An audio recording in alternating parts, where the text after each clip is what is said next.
পার্লামেন্টের অনুমোদন পাওয়ার পরপরই সিরিয়ায় ব্রিটেনের বিমান হামলা শুরু। আইএস দমনে এ হামলা উল্লেখযোগ্য ভূমিকা রাখবে মন্তব্য কেরির।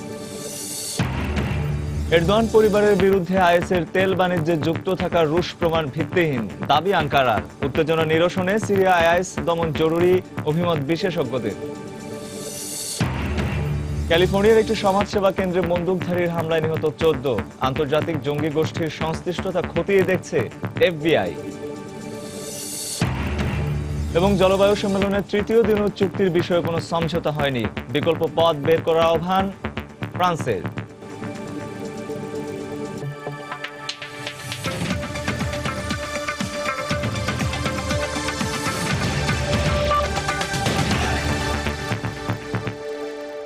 আন্তর্জাতিক সময়ের সঙ্গে আছে আমি রঞ্জন শুভ্র। সিরিয়ায় আইএস জঙ্গি অবস্থানে বিমান হামলা শুরু করেছে ব্রিটেন। হামলার প্রস্তাব পার্লামেন্টে অনুমোদনের 1 ঘন্টার মাথায় সাইপ্রাসের বিমান ঘাঁটি থেকে সিরিয়ার উদ্দেশ্যে রওনা হয় ব্রিটিশ যুদ্ধ বিমানগুলো। এর আগে প্রায় 10 ঘন্টা বিতর্কের পর সদস্যদের ভোটে অনুমোদিত হয় সিরিয়ায় বিমান হামলা চালানোর প্রস্তাব।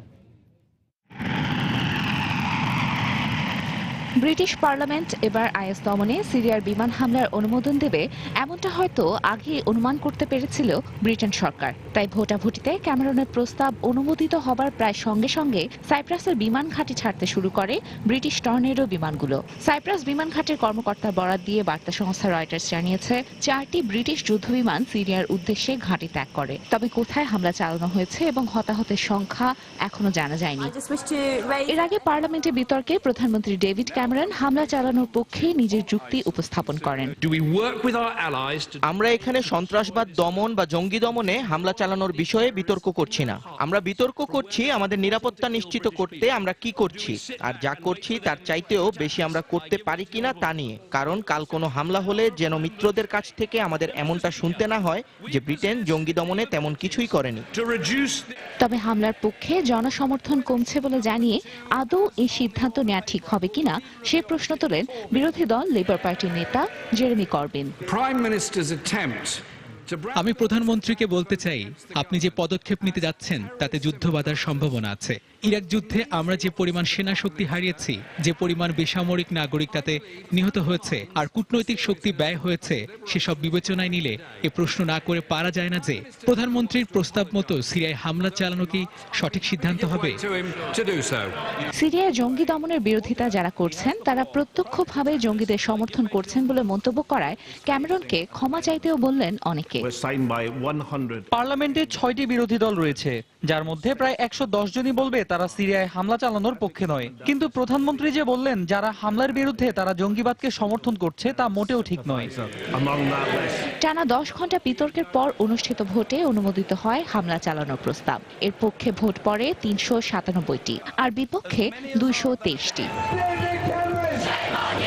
তবে পার্লামেন্টের সিদ্ধান্তের বিরুদ্ধে বিক্ষোভ হয় বার্মিংহাম এবং ম্যানচেস্টারে। বিক্ষোভকারীরা অভিযোগ করেছেন, সিরিয়ায় হামলা চালানোর কোনো অর্থই হতে পারে না।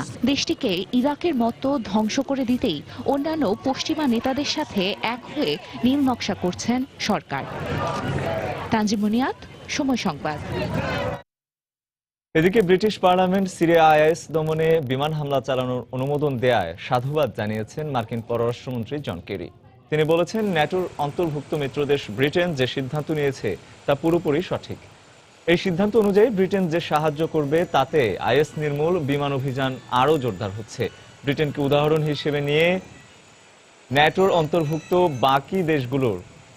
বাকিদেরও সিরিয়ায় আইএস দমনে বিমান হামলা শুরু করা উচিত বলে মনে করেন তিনি।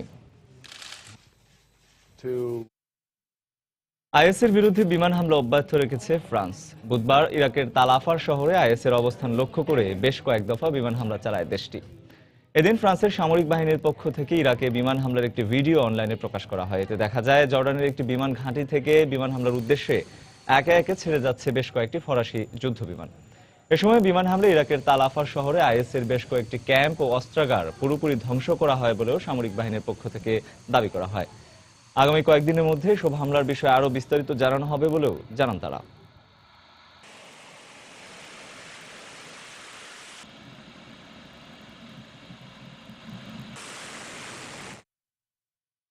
আইএস মোকাবেলায় ইরাকের সরকারি ও কুর্দি বাহিনীকে সহায়তায় নতুন করে মোতায়েন করতে যাওয়া মার্কিন সেনার সংখ্যা প্রায় 100 বলে যুক্তরাষ্ট্রের সামরিক বাহিনীর পক্ষ থেকে জানানো হয়েছে।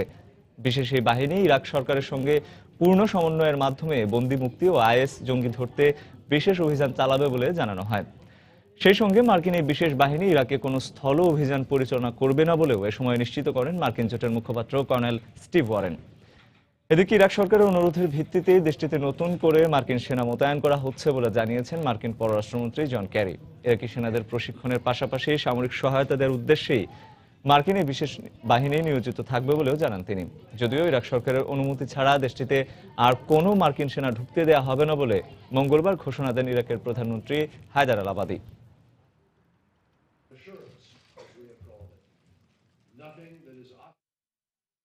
ইরাক ও সিরিয়ার আইএস নিয়ন্ত্রিত এলাকাগুলোর বাসিন্দাদের কাছ থেকে মোটা অঙ্কের চাঁদা আদায়ের মাধ্যমে নতুন করে তাদের তহবিল সংগ্রহ করছে আইএস জঙ্গি গোষ্ঠী। নিউ ইয়র্ক টাইমসের এক প্রতিবেদনে এই খবর জানানো হয়েছে। প্রতিবেদনে বলা হয়, সম্প্রতি আইএস বিরোধী বিমান হামলা জোরদার হওয়ায় আইএস তাদের তহবিল সংগ্রহে নতুনই পরিকল্পনা করেছে। আইএস নিয়ন্ত্রিত এলাকাগুলোতে বসবাসরত সেখানকার বাসিন্দা ও বিভিন্ন ব্যবসায়ীদের কাছ থেকে এভাবে মোটা অঙ্কের চাঁদা আদায়ের মাধ্যমে জঙ্গি গোষ্ঠীটি প্রায় $90 কোটি আয়ের লক্ষ্যমাত্রা নির্ধারণ করেছে বলে উল্লেখ করা হয় ওই প্রতিবেদনে। একই সঙ্গে এখন থেকে ওই চাঁদা আদায়কেই আইএস তাদের তহবিল সংগ্রহের প্রধান উৎস হিসেবে বিবেচনা করছে বলেও জানানো হয়।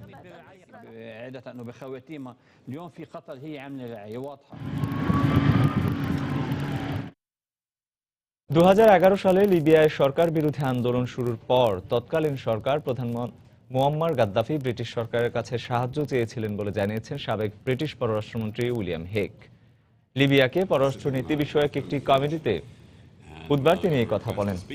তার বক্তব্য, মুয়াম্মার গাদ্দাফি তাকে তার ব্যক্তিগত নম্বরে ফোন দিয়ে তৎকালীন পরিস্থিতি নিয়ে উদ্বেগ প্রকাশ করেন। তবে লিবিয়ায় গণতান্ত্রিক শাসন ব্যবস্থা চালু না হলে কিছুই করা সম্ভব নয় বলে গাদ্দাফিকে তিনি পরিষ্কার জানিয়ে দেন। What we looked to them to do was to have a political process to cease firing. তুরস্কের প্রেসিডেন্ট রিসেপ তাইপ এরদোয়ানের পরিবারের বিরুদ্ধে আইএসের সঙ্গে তেল বাণিজ্যে যুক্ত থাকার রুশ প্রমাণ ভিত্তিহীন বলে উড়িয়ে দিয়েছে আঙ্কারা। তুরস্কের বিরুদ্ধে আনা এ অভিযোগ নাকচ করেছে পেন্টাগনও।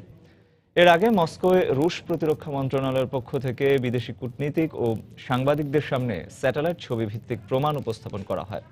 তুরস্ক ও রাশিয়ায় উত্তেজনা নিরসনে সিরিয়ায় আইএস দমন অত্যন্ত জরুরি বলে মত দিয়েছেন তুর্কি বিশেষজ্ঞরা। বুধবার সিরিয়ার বিভিন্ন অঞ্চলে আইএস জঙ্গিদের দখলে থাকা তেল ক্ষেত্রগুলো লক্ষ্য করে বিমান হামলা চালায় রুশ বিমানগুলো। আইএসের তেল বাণিজ্য বন্ধে এসব হামলা চালানো হচ্ছে বলে দাবি করেন রুশ পররাষ্ট্রমন্ত্রী সের্গেই লাভরভ। মধ্যপ্রাচ্যে আইএসের তাণ্ডবলীলা সাঙ্গ করতে তাদের এই তেল বাণিজ্য বন্ধ করতেই হবে বলে মন্তব্য করেন তিনি। বুধবার বেলগ্রেডে ওএসসির সম্মেলনে তিনি আরো বলেন, মার্কিন বাহিনী ও কুর্দিদের উচিত আইএসের এই তেল বাণিজ্য রোধে সিরিয়া তুরস্ক সীমান্ত বন্ধে কাজ করা। আইএস ইরাক ও সিরিয়া থেকে তেল পাচার করে ক্রমে আরো শক্তিশালী হয়ে উঠছে। আইএসকে দুর্বল করতে হলে আগে তাদের এই তেল বাণিজ্য বন্ধে তুরস্কের সঙ্গে ইরাক ও সিরীয় সীমান্ত সিল করে দিতে হবে। তুরস্কের বিরুদ্ধে আইএসের তেল বাণিজ্যে যুক্ত থাকার অভিযোগের প্রমাণ রয়েছে দাবি করে সংবাদ সম্মেলনের আয়োজন করে রুশ প্রতিরক্ষা মন্ত্রণালয়। বিভিন্ন গ্রাফিক্স ও স্যাটেলাইট থেকে তোলা ভিডিও চিত্র দেখিয়ে রুশ উপপররাষ্ট্রমন্ত্রী মিখাইল মিজেনসেভ দাবি করেন, রেহাইনলি সীমান্ত দিয়ে তুরস্কে তেল পাচার করছে আইএস। এই দাবি এরই মধ্যে অস্বীকার করেছেন তুরস্কের প্রেসিডেন্ট এরদোয়ান। তিনি বলেন, কোনোভাবেই রাশিয়া বা কোনো দেশ এই অভিযোগ করতে পারে না যে তুরস্ক আইএস এর সঙ্গে কোনো ধরনের লেনদেনে যুক্ত। আমি আগেও বলেছি, আবারও বলছি, রাশিয়ার এই অভিযোগ প্রমাণিত হলে আমি ক্ষমতা থেকে সরে দাঁড়াবো। রাশিয়া বা কোনো দেশ অভিযোগ করতে পারবে আইএসের সঙ্গে এমন কোনো সম্পর্ক নেই আমাদের। রুশ প্রশাসনের সঙ্গে এই সম্পর্কের অবনতি অনাকাঙ্ক্ষিত। যত শিগগিরই সম্ভব সংকট নিরসনে আলোচনা শুরু করতে চাই আমরা। তুরস্ক মধ্যপ্রাচ্যে জঙ্গি দমনে মার্কিন বাহিনীর সঙ্গে কাজ করছে উল্লেখ করে এরদোয়ানের আইএস এর সঙ্গে বাণিজ্যের অভিযোগ অস্বীকার করেছে মার্কিন প্রতিরক্ষা মন্ত্রণালয়। আইএসের বিরুদ্ধে বিমান হামলা চালাচ্ছে তুরস্ক। এই অবস্থায় ওদের বিরুদ্ধে এ ধরনের অভিযোগ খুবই অবান্তর। এ অবস্থায় আন্তর্জাতিক বিশ্লেষকরা বলছেন সংকট কমার পরিবর্তে সামনের দিনগুলোতে তা আরও বাড়ার সম্ভাবনা রয়েছে। যুক্তরাষ্ট্রভিত্তিক গণমাধ্যম বিজনেস ইনসাইডারের একটি প্রতিবেদনে বলা হয়, সিরিয়ায় তুর্কমেনদের ওপর হামলা বন্ধ না করলে তুরস্কের নিয়ন্ত্রণে থাকা বসফরাস প্রণালী বন্ধ ঘোষণা করে দিতে পারে আঙ্কারা। তুর্কি বিশেষজ্ঞ অ্যারন স্টেইনের বরাত দিয়ে তারা জানায়, এরই মধ্যে কৃষ্ণ সাগর থেকে বসফরাস প্রণালী পার হতে রুশ জাহাজকে ঘন্টার পর ঘন্টা অপেক্ষা করাচ্ছে আঙ্কারা। আবার কোনো বিশেষজ্ঞ বলছেন, সংঘাত না বাড়িয়ে রাশিয়া তুরস্ক সম্পর্ককে স্বাভাবিক করতে তুরস্কের উচিত সিরিয়ায় আইএস দমনে বিশেষভাবে মনোযোগী হওয়া। আমার বিশ্বাস রাশিয়ার সঙ্গে সম্পর্ক আরো খারাপ হোক তা কোনোভাবেই চায় না আঙ্কারা, আর তাই তাদের উচিত হবে সিরিয়ায় আইএস দমনে সত্যিকারের উদ্যোগ নেওয়া। আইএস নিয়ে যখন তুরস্কের সঙ্গে রাশিয়ার সংঘাত চরমে, তখন রুশ এক গোয়েন্দার শিরশ্ছেদের ভিডিও প্রকাশ করেছে আইএস। রুশ প্রেসিডেন্টের ওপর হামলা চালানোর হুমকি দেওয়া হয় ভিডিওটিতে। সঞ্জিদা ইসলাম, সময় সংবাদ। আন্তর্জাতিক সময় আরো দেখবেন, ভারতের চেন্নাইয়ে বন্যা পরিস্থিতির আরো অবনতির আশঙ্কা, বন্যা দুর্গতদের উদ্ধারে নৌবাহিনীর জরুরি অভিযান।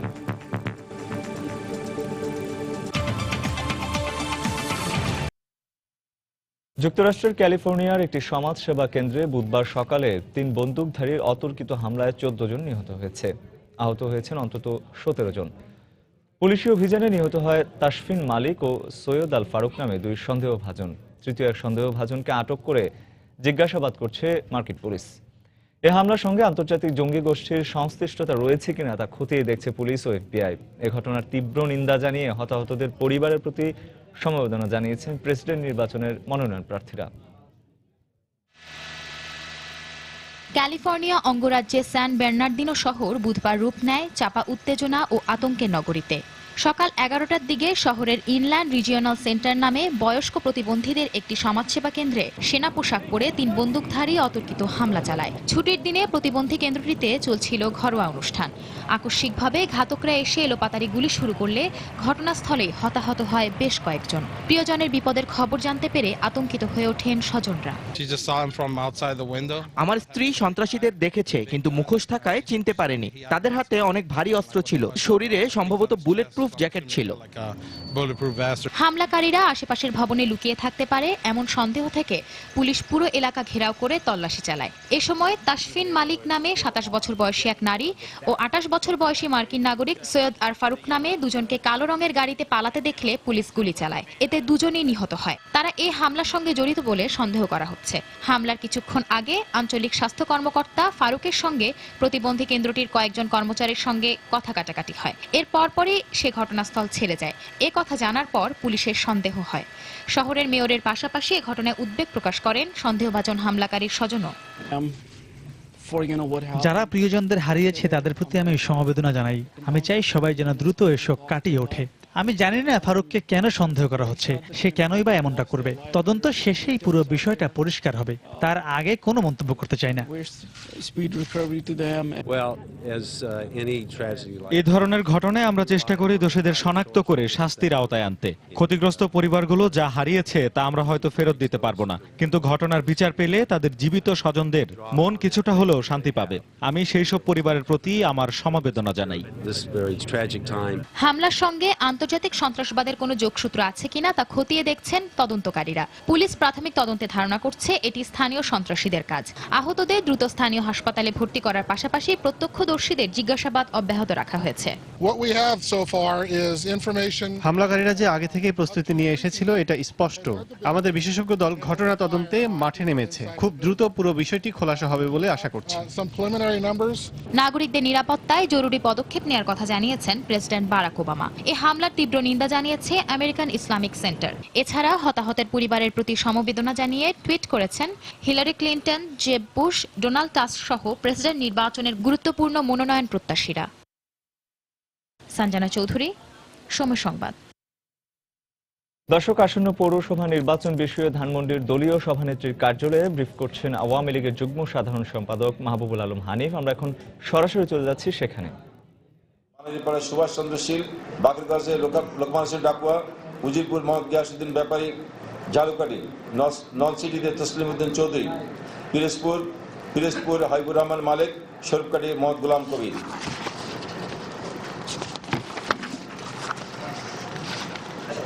ঢাকা বিভাগে টাঙ্গাইল জেলার ধনবাড়ি খন্দকার মজলিস ইসলাম তপন, মধুপুরে মাসুদ পারভেজ, টাঙ্গাইল সদরে জামিলুর রহমান মিলন, মির্জাপুরে শাহাদত হোসেন, ভুয়াপুরে মাসুল হক মাসুদ, সখীপুরে আবু হানিফ আজাদ, গোপালপুরে রকিবুল হক সানা, কালিহাতিতে আনসার আলী বিকম, জামালপুরে সরষাবাড়ি মোহাম্মদ রুকুনুজ্জামান, মেলান্দা মোহাম্মদ শফিক জাহিদ রবিন, জামালপুর মির্জা শাকাতুল আলম বনি, ইসলামপুর মোহাম্মদ আব্দুল কাদের শেখ, মাদারগঞ্জে মির্জা গোলাম কিবরিয়া কবির, জাহানগঞ্জে মোহাম্মদ শাহনেজ শাহ, শেরপুর নকলা হাফিজুর লিটন, নলিতাবাড়ি আবু বকর সিদ্দিক, শেরপুর গোলাম মোহাম্মদ কিবরিয়া, শ্রীবর্দে আবু সাইদ। ময়মনসিংহ জেলায় মুক্তাগাছাপুরে শাহ আব্দুল হাই আকন, গৌরীপুর সৈয়দ রফিকুল ইসলাম, ঈশ্বরগঞ্জে হাবিবুর রহমান, ত্রিশাল মোহাম্মদ জাহিদুল ইসলাম, ভালুকা একে মেজবাউদ্দিন কায়ুম, গফরকে ইকবাল হোসেন সুমন, নান্দেল রফিকুদ্দিন ধর, ফুলপুর শশধর সেন, ফুলপুরিয়ায় মোহাম্মদ গোলাম কিবরিয়া। নেত্রকোনা জেলায় মদন পৌরসভায় একে এম সাইফুল ইসলাম হান্নান, মোহনগঞ্জে লতিফুর রহমান রতন, নেত্রকোনা মোহাম্মদ নজরুল ইসলাম খান, দুর্গাপুরে মোহাম্মদ আব্দুল সালাম, কেন্দুয়াতে মোহাম্মদ রাসুল্লাহ ভুয়া। কিশোরগঞ্জ জেলায় কুলিয়ারচর আবুল হাসান কাজল, কিশোরগঞ্জে মোহাম্মদ পারভেজ মিয়া, হোসেনপুর মোহাম্মদ আব্দুল কায়ুম খোকন, কটিয়াদি শওকত ওসমান, বাজপুরে মোহাম্মদ আনোয়ার হোসেন, ভৈরবে অ্যাডভোকেট ফখরুল আলম আক্কাস, করিমগঞ্জে কামরুল ইসলাম চৌধুরী, মানিকগঞ্জের সিংগাইরে আবু নাইম মোহাম্মদ বাসার, এটা স্থগিত আছে, মানিকগঞ্জ সদরে মোহাম্মদ রমজান আলী, শ্রীপুরে গাজীপুর শ্রীপুর আনিসুর রহমান। মুন্সিগঞ্জ জেলায় মুন্সিগঞ্জ সদর মোহাম্মদ ফয়সাল, মুন্সিগঞ্জে মীর কাদিম শহীদুল ইসলাম শাইন, ঢাকা জেলায় ধামরাই গোলাম কবির, সাভারে হাজি আব্দুল গনি, নরসিংদী মাধবদীতে মোহাম্মদ মোশাররফ হোসেন, নরসিংদী সদরে আলহাজ মোহাম্মদ কামরুজ্জামান, মনোহরদীতে মোহাম্মদ আমিনুর রশিদ, নারায়ণগঞ্জে তারাবো হাসিনা গাজী, নারায়ণগঞ্জ সোনারগাঁয়ে অ্যাডভোকেট আবু তাহের ফজল রাব্বি, রাজবাড়ী জেলার পাংশা আব্দুল আল মাসুদ, রাজবাড়ী সদর মোহাম্মদ আলী চৌধুরী, গোয়ালন্দে নজরুল ইসলাম, ফরিদপুরে বোয়ালমারী শাহজাহান মির্জা পিকুল, নগরকান্দে মোহাম্মদ রায়উদ্দিন মিয়া, গোপালগঞ্জ সদরে গোপালগঞ্জে কাজী লিয়াকত আলী, টুঙ্গিপাড়ায় শেখ আহমেদ হোসেন মির্জা, মাদারীপুরে কালকিনি মোহাম্মদ ইনায়েত হোসেন, শিবচর মোহাম্মদ আলাউদ্দিন হোসেন খান, মাদারীপুর সদর মোহাম্মদ খালিদ হোসেন, শরীয়তপুর নড়িয়া মোহাম্মদ হায়দার আলী, ডামুড্ডায় মোহাম্মদ হুমায়ুন কবির, জাজিরে মোহাম্মদ ইউনুস ব্যাপারী, ভেদগঞ্জে আব্দুল মান্নান হাওলাদার, শরীয়তপুরে মোহাম্মদ রফিকুল ইসলাম।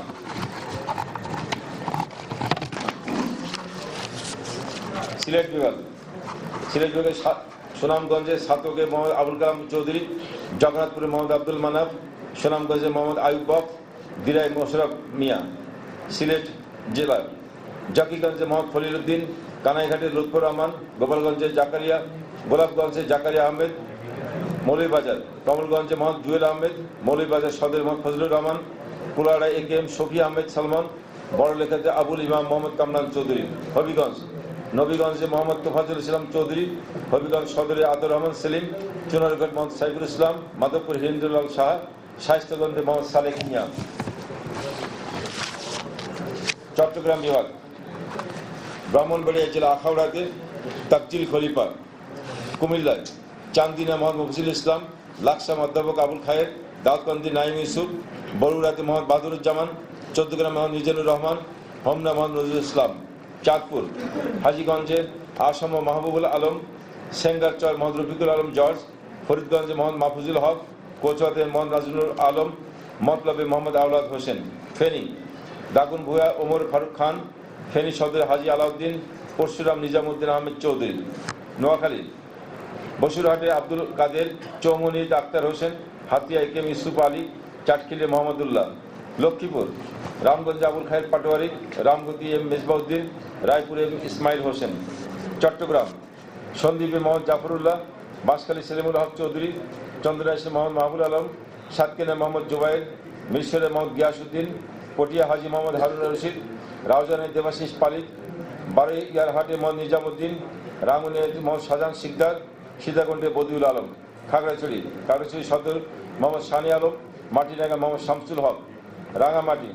রাঙামাটি সদরে মোহাম্মদ আকবর হোসেন চৌধুরী, বান্দরবান জেলায় লামা মোহাম্মদ জহুরুল ইসলাম, বান্দরবান সদরে মোহাম্মদ ইসলাম বেবি। এই আমাদের চূড়ান্ত প্রার্থী তালিকা ঘোষিত হল। আমার প্রিয় সাংবাদিক বন্ধুগণ,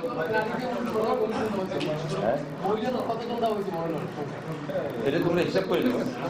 আমরা যাদের দিয়েছি সকলের নাম বলে দিছে, এখন হিসাব করে নিয়ে যাও কোন জেন্ডারে কতগুলো। দর্শক, আসন্ন পৌরসভা নির্বাচন নিয়ে ধানমন্ডির দলীয় সভানেত্রীর কার্যালয়ে ব্রিফ করছিলেন আওয়ামী লীগের যুগ্ম সাধারণ সম্পাদক মাহবুবুল আলম হানিফ। আমরা এতক্ষণ সরাসরি ছিলাম। প্যারিস জলবায়ু সম্মেলনের তৃতীয় দিনেও ক্ষতিকর কার্বন গ্যাস নিঃসরণ রোধে আইনি বাধ্যবাধকতাপূর্ণ চুক্তির বিষয়ে সমঝোতায় আসতে পারেনি বিশ্ব নেতারা। সম্ভাব্য চুক্তিতে আইনি পদক্ষেপের সুযোগ রাখতে স্বল্পোন্নত দেশগুলো জোরালো দাবি জানালেও বরাবরের মতোই অনাগ্রহ প্রকাশ করে আসছে শিল্পোন্নত বিশ্ব। এ অবস্থায় অবিলম্বে সমঝোতার বিকল্প পথ বের করার আহ্বান জানিয়েছেন প্যারিস জলবায়ু সম্মেলনের সভাপতি ও ফরাসি পররাষ্ট্রমন্ত্রী লনা ফ্যাবিউস। শিল্পোন্নত দেশগুলোর এমন দায় এড়ানোর প্রতিবাদে বিক্ষোভ হয়েছে ফ্রান্স ছাড়াও কয়েকটি দেশে।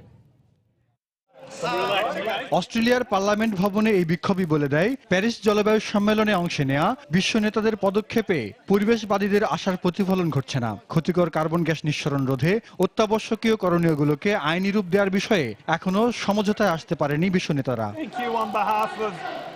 অধিকার আদায়ের পক্ষে প্রকাশ্যে প্রতিবাদ করায় সংসদ সদস্য ও বিক্ষোভে অংশগ্রহণকারীদের ধন্যবাদ জানাচ্ছি। আমাদের সন্তানদের জন্য একটি বাসযোগ্য পৃথিবী রেখে যেতেই এই প্রতিবাদ। জলবায়ু সম্মেলনের ভেন্যু প্যারিসের ল বগাতেও পরিবেশ রক্ষায় ব্যর্থ দেশ ও সংগঠনগুলোকে ব্যঙ্গ করে প্রহসনমূলক পদক ফসিল অব দি ডে প্রদানের মধ্য দিয়ে ব্যতিক্রমী প্রতিবাদ জানানো হয়। এরই মধ্যে জলবায়ু সম্মেলনের তৃতীয় দিন পার হয়েছে। উদ্বোধনী দিনে বিশ্বের 150টিরও বেশি দেশের নেতারা অংশ নেয়। দ্রুততম সময়ে চুক্তি সইয়ের যে আশা করা হয়েছিল, গত কয়েকদিনের আলোচনায় অর্থবহ কোনো অগ্রগতি না হয় তা নিরাশার আধারে হারিয়ে যেতে বসেছে। তাই অবিলম্বে সমঝোতার বিকল্প পথ বের করতে উদ্যোগী হবার আহ্বান জানিয়েছেন প্যারিস জলবায়ু সম্মেলনের সভাপতি ও ফরাসি পররাষ্ট্রমন্ত্রী লরা ফ্যাবিউস।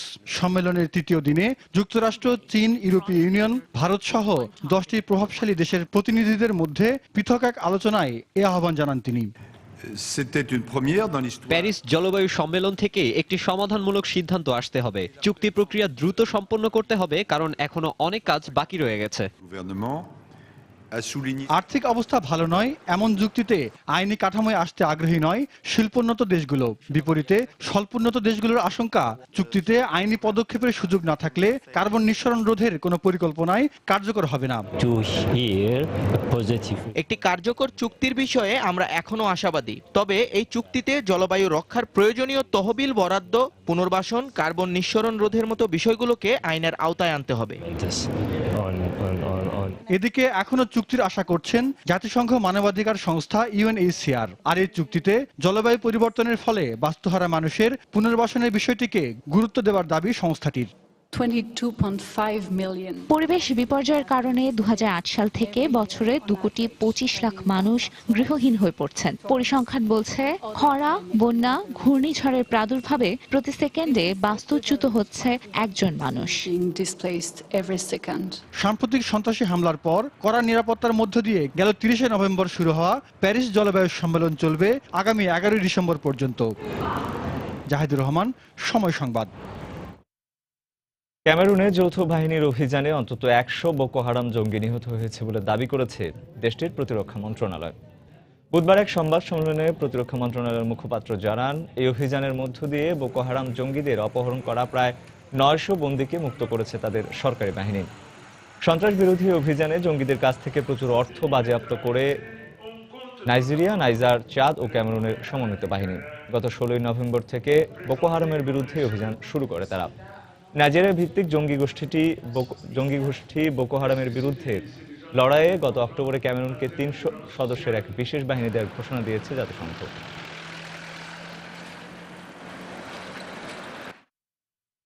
মালয়েশিয়ায় অবৈধভাবে বসবাসের অভিযোগে 89 বিদেশিকে আটক করা হয়েছে, যাদের মধ্যে 15 জন বাংলাদেশি। মঙ্গলবার কেদা প্রদেশের একটি প্লাইউড কারখানায় অভিযান চালিয়ে এদেরকে আটক করা হয় বলে দেশটির দ্য স্টার অনলাইনের এক প্রতিবেদনে জানানো হয়েছে। এছাড়াও বিদেশিদের আশ্রয় দেওয়ার অভিযোগে এ সময় এক মালয়েশীয়কেও আটক করা হয় বলে প্রতিবেদনে উল্লেখ করা হয়। বাংলাদেশে ছাড়াও আটককৃতদের মধ্যে নেপাল, ইন্দোনেশিয়া, ভিয়েতনাম, পাকিস্তান, চীন, কম্বোডিয়া এবং মিয়ানমারের নাগরিক রয়েছেন বলে জানা গেছে। ইইউ কর্তৃক শেনঝেন চুক্তির আওতায় পাসপোর্ট মুক্ত অঞ্চল থেকে গ্রিসকে বহিষ্কারের কোনো চেষ্টার কথা পুরোপুরি অগ্রাহ্য করেছে গ্রিক সরকার। ইউরোজোন থেকে গ্রিস বিরোধী কোনো আলোচনার কথাকে অসত্য বলেও অভিযোগ করে তারা। এবছর 7,40,000-এরও বেশি অভিবাসী গ্রিস উপকূলে পৌঁছেছে। অভিবাসীর স্রোতকে ঠেকাতে ইইউ কর্মকর্তাদের দেশটিতে কার্যক্রম পরিচালনা ও অভিবাসী বিরোধী উদ্যোগ গ্রহণে গ্রিস সরকারের গাফিলতির অভিযোগ করেছে ইইউ।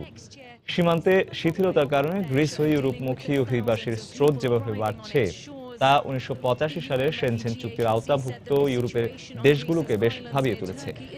সংবাদ মাধ্যমের খবরে বলা হয়, এ সপ্তাহেই গ্রিসকে কয়েকবার অভিবাসীর স্রোত ঠেকাতে কার্যকরী উদ্যোগ গ্রহণ করতে বলা হয়েছে।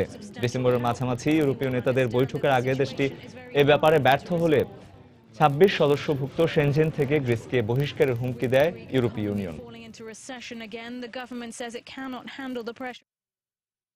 পাকিস্তানের যুদ্ধাপরাধ অস্বীকার ও নিউ ইয়র্কের পাকিস্তান কনসুলেটের সম্পত্তি বাংলাদেশের অংশ আদায়ের দাবিতে বিক্ষোভ কর্মসূচির ডাক দিয়েছে অ্যালায়েন্স অব বাংলাদেশি আমেরিকানস।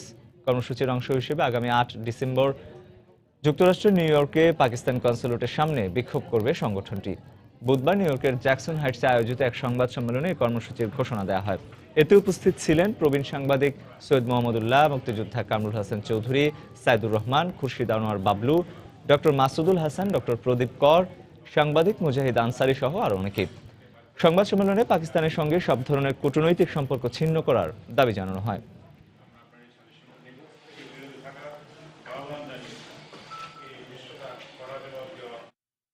আন্তর্জাতিক সময় আরো দেখবেন, ব্রিটেনের রন্ধন শিল্পের সবচেয়ে বড় আসরের আয়োজন, 12টি সেরা রেস্টুরেন্টকে পুরস্কার প্রদান।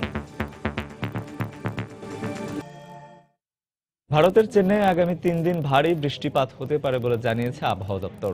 এতে ওই অঞ্চলের বন্যা পরিস্থিতি আরও অবনতি হতে পারে বলেও আশঙ্কা করা হচ্ছে।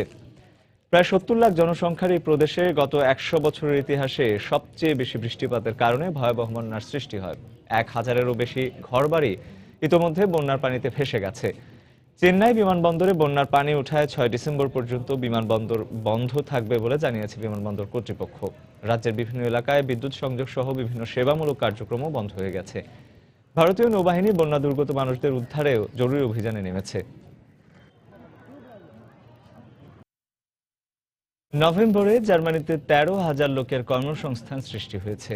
বেকারত্বের হার কমে দাঁড়িয়েছে 6.3%। 1990 সালের পর এই বেকারত্বের হার সর্বনিম্ন। মূলত ব্যক্তি খাতে বিনিয়োগ বাড়ায় ইউরোপের শীর্ষ বৃহত্তম অর্থনীতির দেশটির শ্রমশক্তি ঘুরে দাঁড়াতে শুরু করেছে বলে মনে করছেন বিশ্লেষকরা। তবে চীনের ধীরগতির কারণে রফতানিমুখী শিল্পগুলো ঝুঁকির মুখে পড়েছে জার্মানির। এছাড়া এই সময়টায় খুব একটা বাড়েনি পণ্য বিক্রিও। অর্থনীতির ধীরগতির জন্য ইউরোপের অভিবাসী সমস্যাকে অনেকাংশে দায়ী করা হচ্ছে।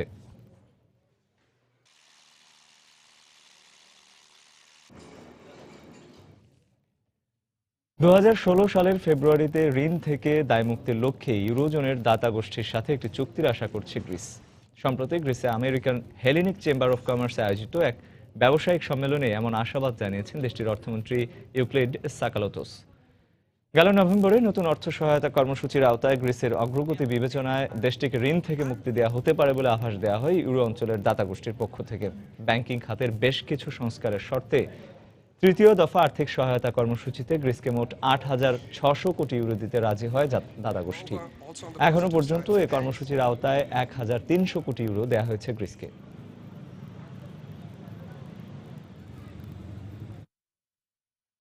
বাংলাদেশের মংলা ও চট্টগ্রাম সমুদ্র বন্দর এবং জলপথ ব্যবহারের আগ্রহ প্রকাশ করেছে ভুটান। দুদিনের বাণিজ্য সচিব পর্যায়ে বৈঠক শেষে আয়োজিত এক সংবাদ সম্মেলনে তথ্য জানানো হয়।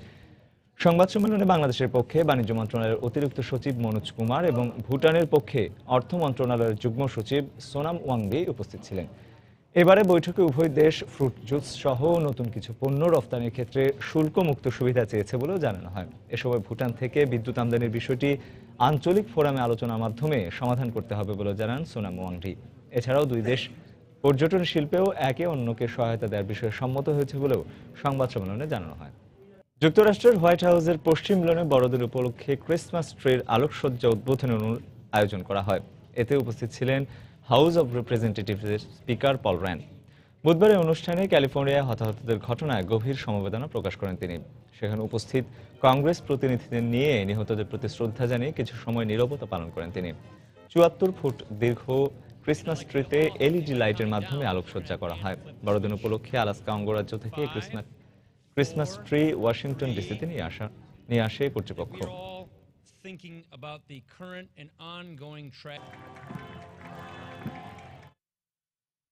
জেরুজালেমে একটি প্রাচীন শিলালিপি খুঁজে পেয়েছেন ইসরায়েলের পুরাতাত্ত্বিকরা।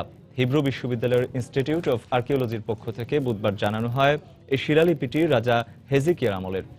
তিনি 700 খ্রিস্টপূর্বাব্দে প্রাচীন নগরী জেরুজালেমের শাসক ছিলেন। খনন কাজের পরিচালক ইলাত মাজারের বরাত দিয়ে রয়টার্সের এক খবরে বলা হয়, 1 সেন্টিমিটারেরও কম দৈর্ঘ্যের এই শিলালিপিটি খুবই দক্ষতার সঙ্গে নির্মিত। হিব্রু ভাষায় লেখা শিলালিপিটি একটি পরিত্যক্ত ভাগাড়ের নিচ থেকে উদ্ধার করা হয়। রাজা হেজেকিয়াকে বাইবেলে একজন দুর্ধর্ষ শাসক হিসেবে বর্ণনা করা হয়েছে। ব্রিটেনে বর্ণাঢ্য আয়োজনের মধ্য দিয়ে অনুষ্ঠিত হল রন্ধন শিল্পের সবচেয়ে বড় আসর ব্রিটিশ কারি অ্যাওয়ার্ড। সম্প্রতি সেন্ট্রাল লন্ডনের বাটারসি পার্ক হলে আয়োজিত এক অনুষ্ঠানে ব্রিটেনের শীর্ষস্থানীয় এমপিদের উপস্থিতিতে বিভিন্ন ক্যাটাগরিতে 12টি সেরা রেস্টুরেন্টকে অ্যাওয়ার্ড প্রদান করা হয়। তানভীর হাসানের ক্যামেরায় বিস্তারিত জানাচ্ছেন আমাদের লন্ডন প্রতিনিধি শোয়েব কবির। চোখ ধাঁধানো বর্ণাঢ্য আয়োজন, ব্যতিক্রমী সাংস্কৃতিক পরিবেশনা আর ব্রিটেনের সেরা রেস্টুরেন্ট হিসেবে অ্যাওয়ার্ড বিজয়ীদের আনন্দ উচ্ছ্বাস সব মিলিয়ে ব্রিটিশ কারি অ্যাওয়ার্ডের 11তম আসরটি ছিল এক কথায় জমজমাট। ব্রিটেনের বিভিন্ন অঞ্চল ভিত্তিক অ্যাওয়ার্ডের পাশাপাশি নিউ কামার, ক্যাজুয়াল ডাইনিং ও টেকওয়ে ক্যাটাগরিতে 12টি সেরা অ্যাওয়ার্ড প্রদান করা হয় এবার। সে সঙ্গে পুরস্কার বিজয়ীদের উচ্ছ্বাসও ছিল চোখে পড়ার মতো। এক ভিডিও বার্তায় ব্রিটেনের অর্থনীতিতে এই কারি শিল্পের ভূমিকা উল্লেখ করে এই আয়োজনের প্রশংসা করেন ব্রিটিশ প্রধানমন্ত্রী David Cameron. I want to thank everyone in this room for what you do. You represent the very best of British values. অনুষ্ঠানে কারি শিল্পকে টিকিয়ে রাখতে এই ধরনের অনুষ্ঠান সফলভাবে আয়োজন করা একটি বড় চ্যালেঞ্জ বলে মন্তব্য করেন ব্রিটিশ কারি অ্যাওয়ার্ডের প্রতিষ্ঠাতা বাংলাদেশি বংশোদ্ভূত এনামালি এমবি। আমরা হসপিটালিটি ইন্ডাস্ট্রির যে একটা ইভেন্ট ব্রিটিশ কারি অ্যাওয়ার্ড আজকে অস্কারের সমতুল্যভাবে যেভাবে বিভিন্ন মহল থেকে তাদের যে অ্যাপ্রিসিয়েশন, এটাকে আমার ধরে রাখতে হবে। আমাদের ইন্ডাস্ট্রিকে বেঁচে রাখতে হলে এই কথাগুলোর মূল্যায়ন দিতে হবে। এছাড়াও অনুষ্ঠানে কারি শিল্পের সংকট সমাধানে দক্ষ শেফ প্রশিক্ষণের পরিকল্পনার কথা জানান ব্রিটিশ হাউস অব লর্ডসের লিডার ক্রিস গ্রিলিং এমপি। এটা সত্যি অসাধারণ একটা আয়োজন। কারি শিল্পকে টিকিয়ে রাখতে ব্রিটিশ সরকার সব ধরনের সাহায্য ও সহযোগিতা করতে প্রস্তুত। সামনে ট্রেনিং ইনস্টিটিউট প্রতিষ্ঠার মাধ্যমে প্রশিক্ষণ দিয়ে আরো দক্ষ শেফ গড়ে তুলবো আমরা। জমকালো এই অনুষ্ঠানে ব্রিটেনের প্রভাবশালী মন্ত্রী, এমপি, রাজনীতিবিদ, ব্যবসায়ী ও সামাজিক নেতাদের পাশাপাশি উপস্থিত ছিলেন সেলিব্রিটি মিডিয়া ব্যক্তিত্বরাও। কারি অ্যাওয়ার্ডের এবারের আয়োজনের পুরো হল জুড়ে ছিল নিউ ইয়র্ক সিটির আমেজ। আর সাংস্কৃতিক অনুষ্ঠান পর্বে কিং অব পপ খ্যাত মাইকেল জ্যাকসনের অনুকরণে গান আর নাচ মুগ্ধ করে দর্শকদের। শোয়েব কবির, সময় সংবাদ, লন্ডন। আন্তর্জাতিক সময়ের শীর্ষ সংবাদগুলো জানিয়ে দিচ্ছে আরেকবার। পার্লামেন্টের অনুমোদন পাওয়ার পরপরই সিরিয়ায় ব্রিটেনের বিমান হামলা শুরু। আইএস দমনে এই হামলা উল্লেখযোগ্য ভূমিকা রাখবে মন্তব্য কেরির। এরদোয়ান পরিবারের বিরুদ্ধে আইএসের তেল বাণিজ্যে যুক্ত থাকা রুশ প্রমাণ ভিত্তিহীন, দাবি আঙ্কারার। উত্তেজনা নিরসনে সিরিয়ায় আইএস দমন জরুরি, অভিমত বিশেষজ্ঞদের। ক্যালিফোর্নিয়ার একটি সমাজসেবা কেন্দ্রে বন্দুকধারীর হামলায় নিহত 14। আন্তর্জাতিক জঙ্গি গোষ্ঠীর সংশ্লিষ্ট খতিয়ে দেখছে এফবিআই। এবং জলবায়ু সম্মেলনের তৃতীয় দিনের চুক্তির বিষয়ে কোনো সমঝোতা হয়নি, বিকল্প পথ বের করার আহ্বান ফ্রান্সের।